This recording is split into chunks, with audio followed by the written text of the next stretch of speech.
सारे मेरा सत श्री अकाल, आदाब, नमस्कार.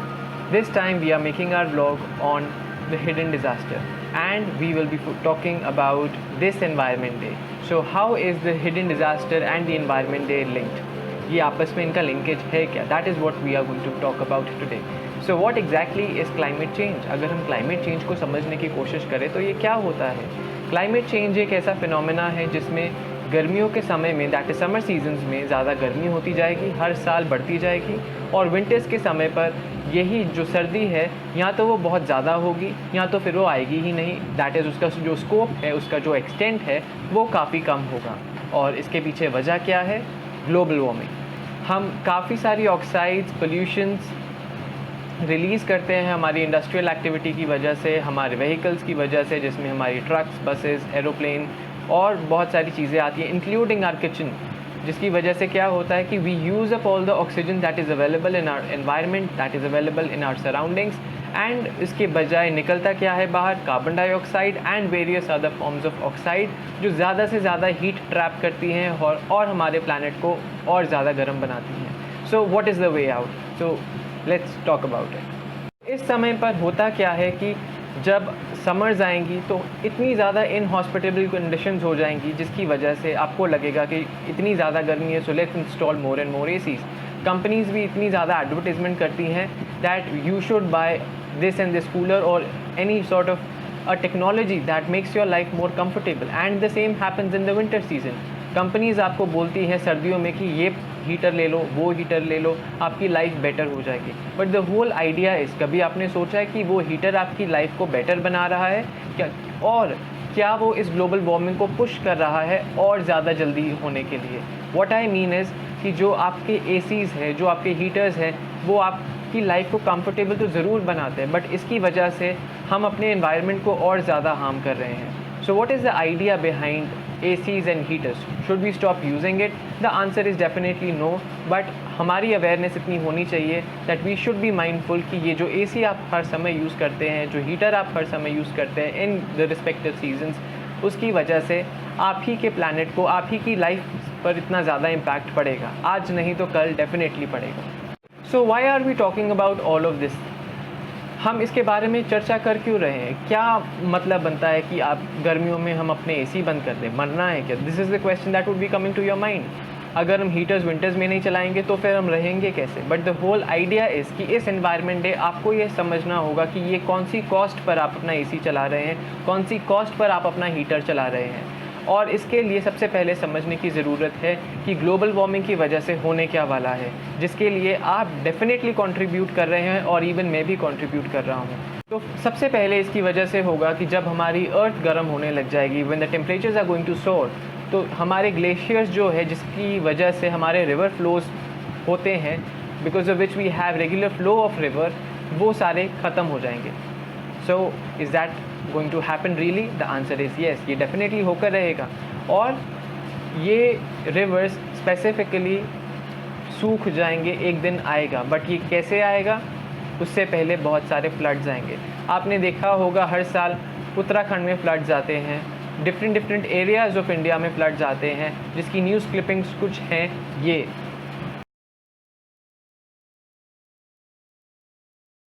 और यही फ्लड्स का मतलब है कि जो पानी इतनी जनरेशन्स में निकलना चाहिए था वो ग्लेशियर्स में से, ग्लोबल वार्मिंग की वजह से वो ग्लेशियर्स जल्दी मेल्ट हो रहे हैं, जिसकी वजह से जल्दी पानी वहाँ से निकल रहा है.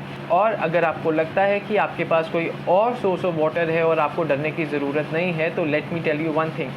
हर साल इस देश में साइक्लोन्स का जो एक्सटेंट है, साइक्लोन्स का जो नंबर है और जो स्कोप है, ये बढ़ता ही जा रहा है. जिसका रीसेंट एग्जांपल है बंगाल में आया हुआ, वेस्ट बंगाल में आया हुआ साइक्लोन, और जो मुंबई में कल साइक्लोन आया वो.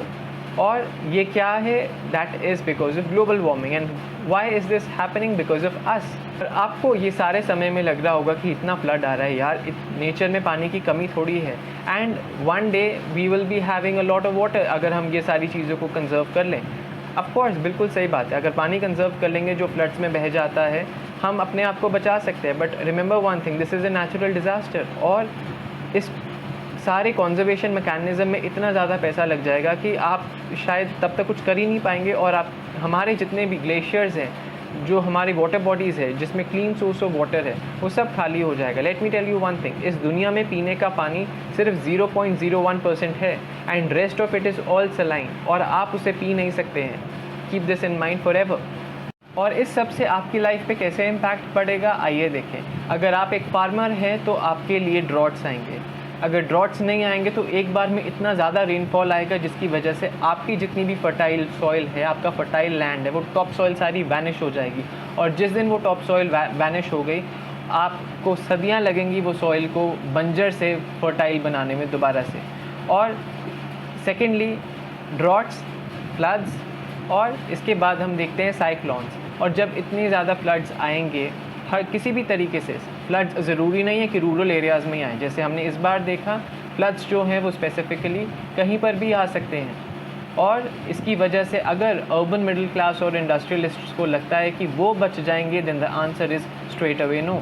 जब हम ऐसी पिक्चर्स देखते हैं जो अभी आपकी स्क्रीन पर आ रही हैं, तो आप बताइए आप कहाँ से बचेंगे। This is a pure loss of infrastructure. और जब हमारे देश में इंफ्रास्ट्रक्चर ही नहीं रहेगा, when you won't have any houses to live, TVs to watch, then what are you going to do in your life. आपको अपनी लाइफ की शुरुआत ज़ीरो से करनी पड़ेगी, और ये एक बार नहीं होगा, ये बार बार होगा जितनी बार ये फ्लड्स आएंगे। So this is a cost that you are paying of your life through your life, and this is all because of our habits that we are using more and more of technology. और बहुत सारी global studies का मानना ये है, जैसे आपकी screens पर आ रहा है, कि cities like Mumbai, Jakarta and various metropolitan cities, ये जो बड़े शहर हैं, ये सब के सब ड्राउन होने वाले हैं। ड्राउन का मतलब ये है कि जब हमारे ग्लेशियर्स पिघलने लग जाएंगे, नॉर्थ पोल और साउथ पोल की ग्लेशियर्स भी इसमें इंक्लूडेड हैं, और वो ग्लेशियर्स जो हिमालयन रेंजेस में हैं, अगर दुनिया के सारे ग्लेशियर्स पिघलने लग जाएंगे तो ओशन लेवल्स काफ़ी बढ़ जाएंगे। और जब ये ओशन लेवल्स बढ़ जाएंगे तो जितने भी मेट्रोपॉलिटन सिटीज़ हैं, वेरियस आइलैंड्स हैं, ये सब के सब पानी के नीचे सबमर्ज होने वाले हैं। और अगर आपको लगता है कि आपका पैसा अभी भी आपको बचा सकता है ड्रीमी वर्ल्ड, की वजह से होने क्या वाला है, no hydroelectricity. Hydroelectricity का मतलब ये है कि जो रिवर स्ट्रीम्स है आज की डेट में, हमने उस पर डैम्स बनाए हैं, और डैम्स जितने भी हमारे हैं वो हमें इलेक्ट्रिसिटी जनरेट करके देते हैं। और जिस दिन ग्लेशियर्स का पानी एक दिन ख़त्म हो जाएगा तो हमारे रिवर्स तो रहेंगे नहीं, तो ये डैम्स इलेक्ट्रिसिटी कहाँ से बनाएंगे। सेकेंड लॉस आता है कि हमारे जितने भी किसान हैं, हमारा एग्रीकल्चर है, ये सब कोलैप्स होने वाला है एक दिन, बिकॉज जिस दिन ये ग्लेशियर्स ख़त्म हो जाएंगे, हमारे अंडरग्राउंड वाटर लेवल्स तो ऑलरेडी रिसीड हो रहे हैं, वो एक समय ऐसा आ जाएगा कि हमारे अंडरग्राउंड वाटर लेवल भी ख़त्म हो जाएगा। That means no agriculture at all. At one hand we won't be having any electricity, on the other we won't be having any water to save ourselves or even to drink for that matter। और ये सब तब होने वाला है जब हम सब नहीं अपनी हैबिट्स को चेंज करेंगे, अपने लाइफस्टाइल को चेंज करेंगे, जिसे हम सो कॉल्ड मॉडर्न बोलते हैं। और जब इतना सारा लॉस होने वाला है तो उसकी वजह से स्ट्रेट अवे लॉस होगा हमारी फूड चेन का, हमारे फूड वेब का। जिसका मतलब ये है, एक छोटा सा एग्जांपल है कि जो घास है उसको गाय खाती है, और गाय का शिकार पुराने ज़माने में ही सही कोई ना कोई कार्निवोर करता था, कोई ना कोई शिकारी जानवर करता था।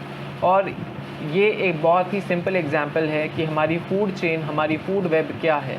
और अगर हम एक एग्जांपल देखें कि जब ये फूड चेन या फूड वेब टूटती है तो उसका हमारी लाइफ पर असर क्या आता है। दिल्ली में हर साल हम देखते हैं कि डेंगू चिकनगुनिया के जो मच्छर हैं वो अपना हर साल इतनी प्रॉब्लम क्रिएट करते हैं, इतने सारे विक्टिम्स डेंगू चिकनगुनिया मलेरिया के आते हैं, और ये मच्छर पहले तो नहीं थे, अब कहाँ से आ रहे हैं। इट इज़ बिकॉज दिल्ली, एक स्टडी ऐसा कहती है कि दिल्ली में जब फ्रॉग्स की पॉपुलेशन एक्सटेंट हो गई, उसके बाद ये मच्छरों का राइज इतना ज़्यादा हो गया कि मच्छर खाने वाले रह ही नहीं गए। और आज की डेट में छिपकलियाँ हैं, और छिपकली को भी हम नहीं छोड़ते हैं। और ये छोटी छोटी चीज़ें हैं जो हमारे एनवायरनमेंट के लिए बहुत ही इंपॉर्टेंट है। Frogs, lizards are the source of our environment conservation when we are talking about cities, and especially when we are talking about saving our environment from our own selves। इसके बाद होगा क्या, बचेगा क्या, खाली सड़कें, हमारा पैसा और एक बहुत बेहतरीन इंफ्रास्ट्रक्चर जिसे शायद कोई यूज़ नहीं कर रहा होगा। और यही आज की डेट में हमारा स्कोप है पॉलिसीज़ का कि हम ऐसा भारत बनाएं। और ये सिर्फ भारत का ही स्कोप नहीं है, भारत का ही एक विज़न नहीं है, ये हर देश चाहता है कि उनके देश में एक ऐसा इंफ्रास्ट्रक्चर हो जिसको हर कोई यूज़ कर सके और यूज़ करने वाले कम हो और इंफ्रास्ट्रक्चर ज़्यादा हो, ताकि एक पीपल फ्रेंडली पॉलिसी, एक पीपल फ्रेंडली डेवलपमेंट करी जा सके। बट क्या वो डेवलपमेंट हमें इस प्रकार से देखने को मिलेगी? तो आंसर है definitely a yes. And am I scaring you? The answer is again yes, because this is the truth, this is the ultimate truth. जब तक हम अपनी हैबिट्स को नहीं सुधारेंगे, खुला पाइप लेकर सड़क पे पानी छिड़कते रहेंगे ये सोच कर कि शायद एक हमारे ही देश में ऐसा सिटीज़न होगा, हमारे ही जैसा होगा, जिससे पीने के लिए वो पानी, वो बूंद नहीं मिलेगी और हम वो पानी सड़क पर बहा रहे हैं या उससे अपनी गाड़ी अच्छे से धो रहे हैं। ये हमारे ही देश की विडंबना है और ये हमारे ही देश की स्थिति है। और इसके बाद अगर कुछ बचेगा तो फिर वो होगा मरीन एनवायरनमेंट। आपको लगेगा कि चलो एग्रीकल्चर नहीं है, हम सी फूड खाकर गुजारा कर लेंगे, हम तो ऑलरेडी नॉन वेजिटेरियन है। So let me tell you one thing, जब हमारा ग्लोबल वार्मिंग इतना ज़्यादा होने वाला है तो ओशन टेम्परेचर्स भी बढ़ेंगे, और जब ओशन टेम्परेचर्स बढ़ेंगे तो हमारी स्पीशीज़ जो है, मरीन स्पीशीज़, दैट इज़ जो हमारी खारे पानी की मछलियां हैं, वो भी मरने लग जाएंगी, आपका सी फूड भी चला जाएगा, और जो कुछ बचेगा वो हमारा सी बीचेस पर जितना भी गार्बेज है वो सारा ये मरीन स्पीशीज़ खाकर मर जाएंगी। And just think about it, बचेगा क्या? No agriculture, no electricity, no food, what will be there in this world? यही था क्या हमारा मॉडर्न लिविंग? सो आज के लिए सिर्फ इतना ही। I hope you will have a good environment day and good bye.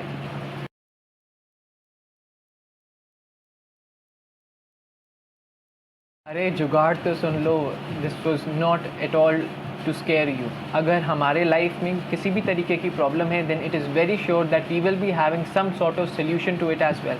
और इसका सोल्यूशन आता है इस चीज़ में that if you have some space then grow plants wherever it is possible. अगर आपके घर में मड नहीं है, अगर आपके घर में कोई गार्डन नहीं है, देन आप मटके में पौधे उगा सकते हैं। और अगर आपके घर में थोड़ी सी मिट्टी है और आपको लगता है कि ब्रांचेस डिस्ट्रॉय हो जाएंगे, तो जो आपकी स्क्रीन पर शो हो रहा है आप वो प्लांट उगा सकते हैं। इसे कहते हैं फॉल्स अशोका, जिसकी ब्रांचेस नहीं होती है बट बहुत सारे लीव्स होते हैं। That means it will generate oxygen for us. और जब ऑक्सीजन आएगी, we are some way contributing अपने लेवल पर कि हम अपने प्लानट को बचाने की कोशिश कर रहे हैं। और वो छोटे छोटे पॉट्स का मतलब तो यही है कि हम एक छोटी चिड़िया हैं, हम वो बड़ी आग बुझाने की कोशिश कर रहे हैं जिसमें हम अपने छोटे से लेवल पर सब कुछ कर सकते हैं। Even I have done it at my home. We have pots, we have little Ashoka trees, and I really hope कि वो एक दिन बड़े हो जाएंगे, not because I love trees but because I love my planet, and therefore I have to love trees. And इसके अलावा और हम क्या कर सकते हैं? वी शुड प्लेज कि हम पानी को वेस्ट नहीं करेंगे। We should always think about those little children जो स्कूल नहीं जाते हैं पर अपने घर के लिए पानी भरने जाते हैं। वो बैग उठाने का उनको प्रिविलेज नहीं मिलता है स्कूल जाने का, बट वो मटका उठाते हैं और उनका कभी पेन समझ कर देखिए, जब उन्हें पीने के लिए पानी तो दूर की बात है, उन्हें अपनी बेसिक नेसेसिटीज़ के लिए भी पानी नहीं मिलता है। Example to just wash off their bodies. And the next point is, अगर आपको दान करना है तो दान आप मंदिर में अपने रिलीजियस प्लेसेस पर ना करके ट्राई टू डेवलप कि आप कोई पार्क डेवलप करवा दे, और you start owning some piece of land, और वो लैंड में आप किसी भी तरीके का छोटा फॉरेस्ट लगा दें। हम अर्बन एरियाज़ में अक्सर देखते हैं कि जब हम प्लांटेशन करते हैं तो हमारे नेबरहुड के लोग आकर हमें बोलते हैं कि भाई साहब जंगल बनाना है क्या? ये शहर है, इसको शहर रहने दो और यहाँ पर ये इतने पेड़ पौधे नहीं चलेंगे, ऑर्नामेंटल ट्रीज़ लगाओ अगर लगाने हैं तो। बट द ट्रूथ है ये ऑर्नामेंटल ट्रीज़ जो है ये भी हमारी किसी भी कुछ भी हेल्प नहीं कर सकते हैं। और ऐसे समय पर हमें बचाने वाला है कौन? It is just we ourselves. जब आप ये पार्क्स डेवलप करवाएंगे तो आप अपने आप को और अपनी फैमिली को असल में नेचुरल कैलामिटी से बचाने की हर वो कोशिश कर रहे हैं जो आपको अपने लेवल पर करनी चाहिए। That does not mean that you will be using ACs and heaters non judiciously. आपको ये भी ध्यान रखना है अपना AC और अपना heater depending upon the season सिर्फ तभी चलाएं जब आपको उसकी सबसे ज़्यादा ज़रूरत हो, और उसका टेम्परेचर कम रखें, because not only it saves power, it also saves upon the emissions that you are generating in the environment. अगर आपके पास छत है तो रूफटॉप गार्डन बनाइए। सोलर पैनल्स आप लगवा सकते हैं, फेज वाइज मैनर में लगवा सकते हैं। इट डिपेंड्स कि आप रूफ पे ही लगा दें या you can have it in an elevated form कि आपकी रूफ स्पेस भी बची रहे, जैसे आपके स्क्रीन पर डिस्प्ले हो रहा है, और आप अपनी रूफ़ को साइमल्टेनियसली यूज़ भी कर सकते हैं, वहाँ पे पॉट्स रख सकते हैं। एंड ट्रस्ट मी, अगर आपको किसी भी तरीके का मेंटल प्रॉब्लम है या फिर इवन मेंटल स्ट्रेन भी है, so it really relieves you when you grow a plant. जब आप एक पौधा उगाते हैं और उसे उगते हुए देखते हैं, और स्पेशली उसमें अगर फल या फूल आते हैं, it really helps your soul. That's what I mean, nothing else. और इसके अलावा एक ऑप्शन ये है कि अगर आपके पास इनमें से कुछ नहीं है, आप पॉट्स नहीं रख सकते हैं, रूफटॉप सोलर पैनल्स नहीं लगा सकते हैं, तो of course we all buy cars. तो एक काम कीजिए, अपनी अगर आपके पास बालकनी है तो एक तार लगाइए और उसे नीचे फेंक दीजिए, और उससे पहले एक इलेक्ट्रिक कार ले लीजिए। Of course electric cars are very much expensive, but वो कार्स लीजिए, बिकॉज जब इलेक्ट्रिक कार्स आप यूज़ करेंगे तो उससे हमारे एमिशंस कम होंगे, it is pollution free.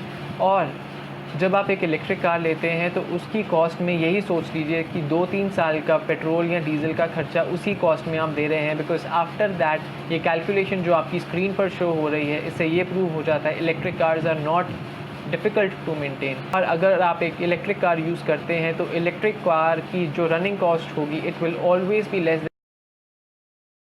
Then 2 rupees a kilometer, and this is based on any or every electric car that is available in our industry. So this is also one thing that you can do.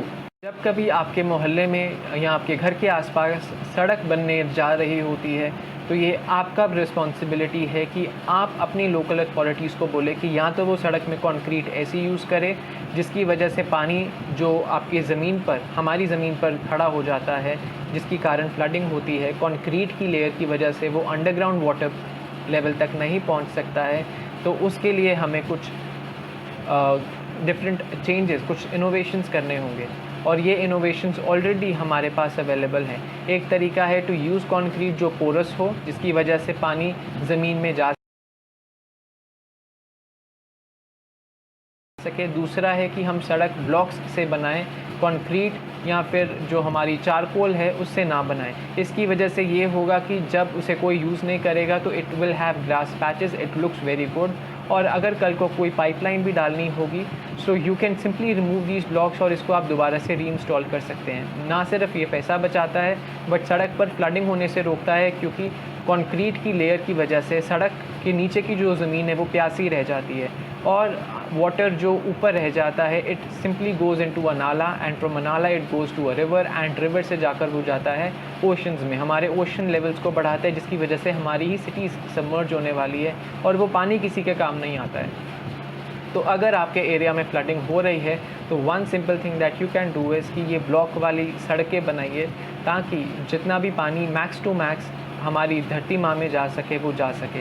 And these are few initiatives that we can actually do at our levels so that we can save our planet. और बुद्धा जी का ये statement है कि हमारी ज़िंदगी में हम तब तक रिस्पॉन्सिबिलिटी नहीं लेते हैं जब तक हम ये सोचते हैं कि वो हर किसी की रिस्पॉन्सिबिलिटी है और शायद कोई और आकर हमारी लाइफ में ये कर जाएगा।